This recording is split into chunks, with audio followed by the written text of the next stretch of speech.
फळांची फार्मसी. खरंच फळं आपल्या रक्तवाहिन्या स्वच्छ करू शकतात का? चला पाहूया. कधीकधी थोडं चालल्यावर पण दम लागतो किंवा छातीत असं जड वाटतं. हे संकेत असू शकतात रक्तवाहिन्यांमध्ये प्लाक जमा होण्याचे, म्हणजे ब्लॉकेजेसचे.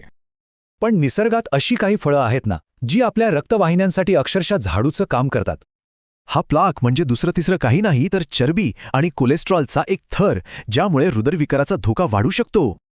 पण मग प्रश्न येतो की ही फळं नक्की काम कसं करतात. याची ना एक 3 टप्प्यांची प्रक्रिया आहे. ही फळं रक्तवाहिन्या रुंद करतात, कोलेस्ट्रॉल शोषून घेतात आणि त्यांना कडक होण्यापासून वाचवतात. पण थांबा, फळांबद्दल जाणून घेण्याआधी काही गैरसमज दूर करूया. एक मोठा गैरसमज आहे की लिंबू पाणी चरबी वितळवतं. खरं तर ते लिव्हर डिटॉक्स करून मेटाबॉलिझम सुधारतं. आणखी एक गैरसमज की फळं खाऊन 100% ब्लॉकेज निघून जाईल. नाही, फळं ही प्रतिबंधात्मक आहेत.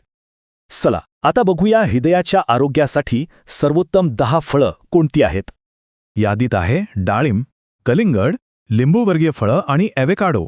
पपईसुद्धा खूप फायदेशीर आहे. एक इंग्रजी म्हण तर सगळ्यांनाच माहीत आहे, an apple a day keeps the cardiologist away. आणि ही म्हण अगदी खरी आहे, कारण सफरचंदातलं पेक्टिन वाईट कोलेस्ट्रॉल कमी करतं. यादीत पुढे आहेत बेरीज आणि टोमॅटो, अँटीऑक्सिडंट्सने भरपूर. आणि हो, केळी आणि द्राक्षेसुद्धा. म्हणून एक गोष्ट लक्षात ठेवली पाहिजे, प्रतिबंध आणि आहारातलं सातत्य हेच महत्त्वाचं आहे.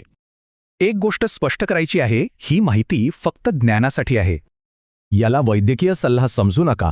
काहीही बदल करण्याआधी डॉक्टरांशी नक्की बोला.